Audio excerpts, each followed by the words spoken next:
Hello guys, ഇന്ന് നമ്മുടെ വാവയുടെ നൂലിട്ടാണ്. നമുക്കത് കണ്ടാലോ?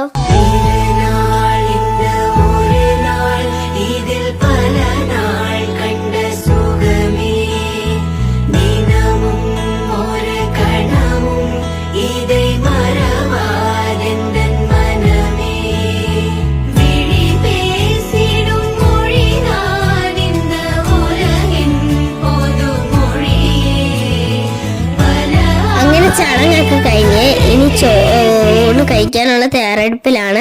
അതിൻ്റെ ഇടയ്ക്ക് ഫോട്ടോഷൂട്ടൊക്കെ ഉണ്ടായിരുന്നു. ഉച്ചയ്ക്ക് കഴിക്കാൻ ബിരിയാണി ആയിരുന്നു, ചിക്കൻ ബിരിയാണി ആയിരുന്നു. ബിരിയാണിയുടെ കൂടെ കഴിക്കാൻ വേണ്ടിയിട്ട് സലാഡ്, അച്ചാറ്, മുട്ട, പപ്പടം ഉണ്ടായിരുന്നു. ഞാൻ ബിരിയാണിയാണ് കഴിച്ചത്. എനിക്ക് ബിരിയാണി നല്ല ഇഷ്ടമായി. അങ്ങനെ എല്ലാവരും ബിരിയാണിയാണ് കഴിച്ചത്. അതിൻ്റെ കൂടെ വെള്ളച്ചോറും ഉണ്ടായത്. അങ്ങനെ ബിരിയാണി നല്ല ടേസ്റ്റായിരുന്നു, എല്ലാവർക്കും ഇഷ്ടമായി. അപ്പം ഇത്രയേ ഉള്ളൂ. ബൈ.